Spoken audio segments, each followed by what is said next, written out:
and welcome to the Sestranti Financial Training video guide for the Strategic Case Study August exam.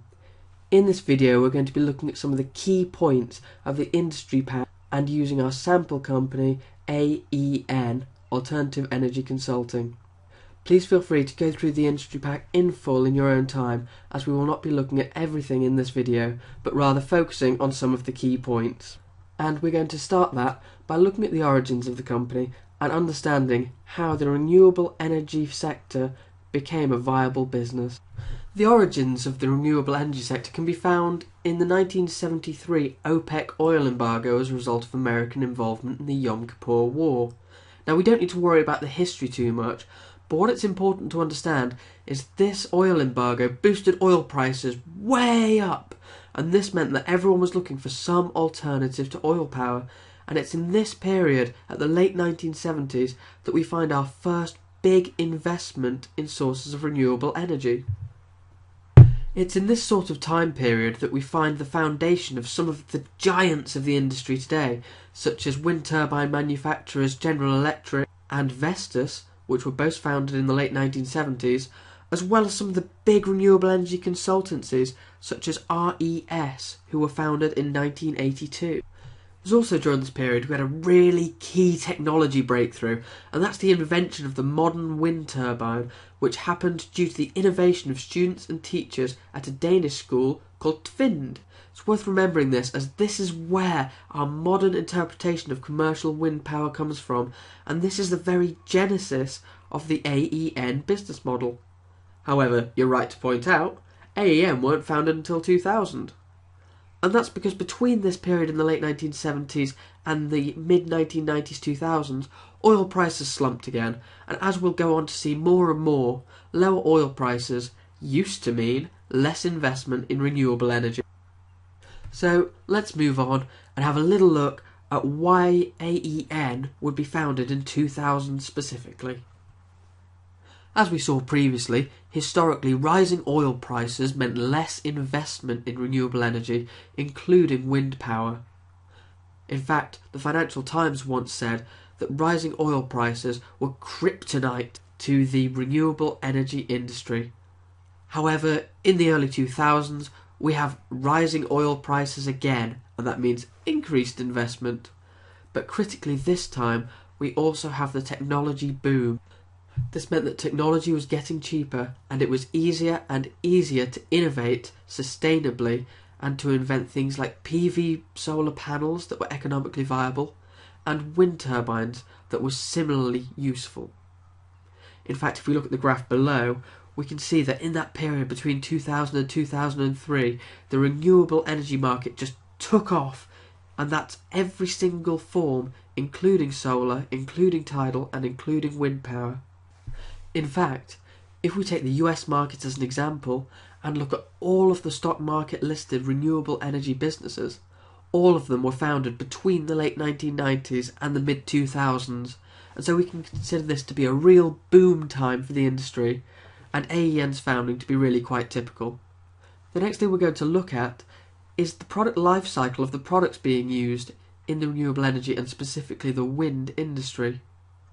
This is important because although AEN do not manufacture any of the resources which they use, their business model is entirely dependent on their understanding and innovation of products including wind turbines. And so here we can see the product life cycle of the products used in the renewable energy sector. And we're going to be looking at wind turbines here, and we're going to use the specific example of the Vestas V164 8.0 megawatt. It's important to understand why we're looking at a product when AEN themselves do not manufacture them. And that's actually precisely the reason. Although AEN do not manufacture any wind turbines or other resources, they are heavily involved in research in the form of the academic research that they undertake for free. As such, AEN are actually getting involved in one of the most expensive steps of this product development cycle, and yet are reaping none of the benefits because other companies are able to use their research for free. Moving forwards, this could be one of the key issues that we get examined on in the exam, and we need to be able to discuss the pros and the cons of undertaking research of this type.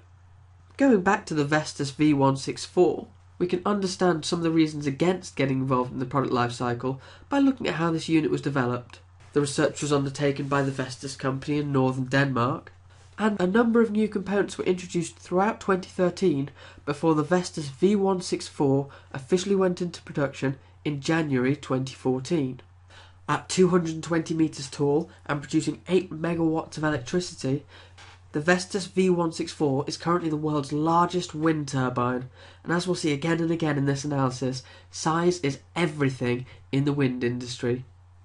This is because the higher a wind turbine is, the more economic it is, the larger blades it has, again, the more economic it is, and also you are able to have a smaller number of larger wind turbines, as opposed to lots of small ones, which cuts down on maintenance costs. As such, the industry is moving rapidly towards bigger and bigger turbines, and from AEN's perspective, that means that their legal and PR approach needs to be prepared to market and negotiate regarding larger turbines, whilst their manufacturing, engineering and product management operations need to be given the support and training in order to be able to install ever-growing turbines. In actual fact, the Vestas V164 still hasn't been rolled out in a widespread way and is scheduled to be used off the coast of the UK in large offshore wind farms in late 2016. However, if we move on to look at the decline stage, we can understand how wind power is such a competitive industry because Siemens have announced that they are going to produce a 10 megawatt wind turbine by the end of 2020, completely dwarfing the Vestas V164's 8 megawatt output. Going back to our introduction phase briefly, we can see that if AEN are involved in this research, okay, they're not getting the benefits of this in the form of producing a wind turbine, but what they will have is an exquisite knowledge of the exact reasons why one design, such as the Vestas, could be economically viable, whilst the Siemens may not be. And this could give them a key competitive advantage over other consultancy firms that do not engage in the same level of research. What's more, they do not take on any of the risks of being a manufacturer. For example, if the Vestas fails and the Siemens comes in quickly and is much larger, Vestas will have wasted a significant investment on attempting to produce the 164. So, AEN are going to have this really strong knowledge of emerging products, they're going to have an excellent research background, and they don't take on any of the risks involved in production. Nonetheless, producing turbines would be one way of reducing their costs of having to buy them from other manufacturers, and could therefore be a great way of expanding the business. As we can see throughout the pre-scene, another way in which we may be examined on developing the AEN business model is expanding into other products, such as solar power. However, as we're going to go on to look at now, there is still tremendous scope for AEN to expand within the wind power consulting industry. So we're going to look at the nature of wind power in its international markets. Here we can see the international markets for wind power, and what we need to take away from this is very simple. China, China, China. As we can see, they are one of the world's largest wind power powers, as it were, although they lag behind the USA, but what's more important is China made up 1/3 of global turbine erections in 2015. This means that, as AEN's business model is dependent on new constructions and their involvement in managing and assisting with that, China is the international market to get involved in. Not that such an expansion would be easy. The Chinese wind market is dominated by turbine manufacturer and installation specialist Golden Winds, who is not only one of the world's most powerful manufacturers in the wind industry, but also has tremendous state backing. In fact, Golden Wind recently expanded into the US, buying up premises formerly used by GE Wind. As such, if AEM were to consider expanding into China, they would need to make sure that they were not at odds with Golden Wind, as they would not win that battle, and also that they were not likely to be disciplined or even discouraged by the state, who are heavily involved in China's wind industry. Another thing we could take away from this is why not the US market? After all, they have a more significant wind power industry than China. And the reasons for this are twofold. Firstly, The US is far smaller geographically than China and actually has a much more established wind industry themselves, including industry giants such as General Electric Wind. They also have an incredibly active government-backed research project. This is based at the National Renewable Energy Laboratory in Boulder, Colorado, and they're able to offer wind companies in the US lots of advice and support which AEN would otherwise be looking to charge them for.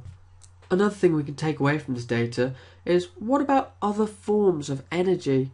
After all, so much of the pre-scene is taken up by discussing alternative forms of renewable energy, it's very likely we'll be asked what AEN should diversify into. Looking at this graph, we can see that one of the most economically viable forms of wind power seems to be hydroelectric. And although the pre-scene seems preoccupied with surface forms of hydroelectric, such as the snake design, new companies such as Cloud Energy are investing heavily in the possibility of underwater turbines.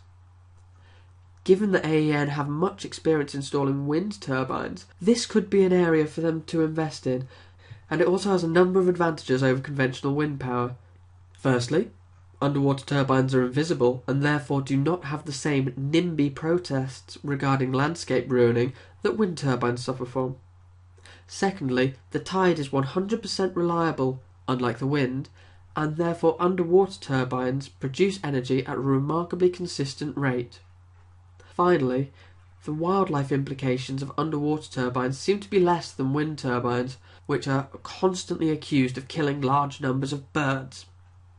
As such, although underwater turbines are still very much in a development phase, AEN could possibly diversify by going into this new product and new market.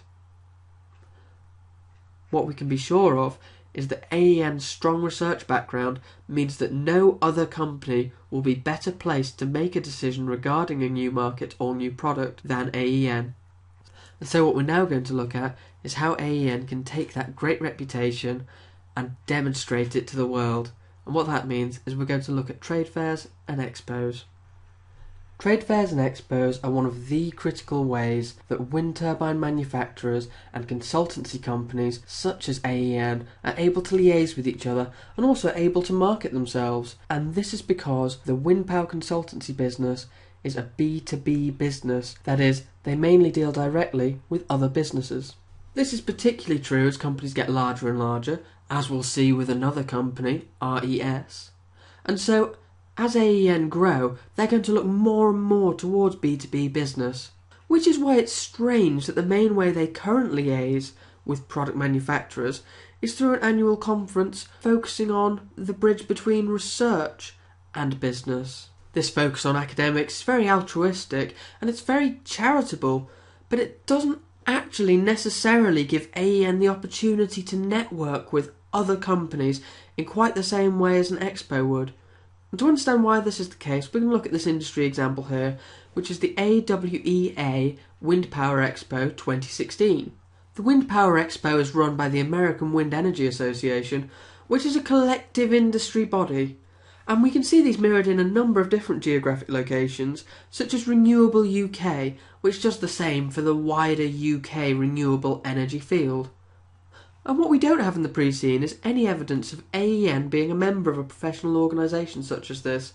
So if we were wanting to talk about ways that they could further enhance the prestige and the public exposure of the AEN name, becoming a member of one of these organisations is a key way of doing that.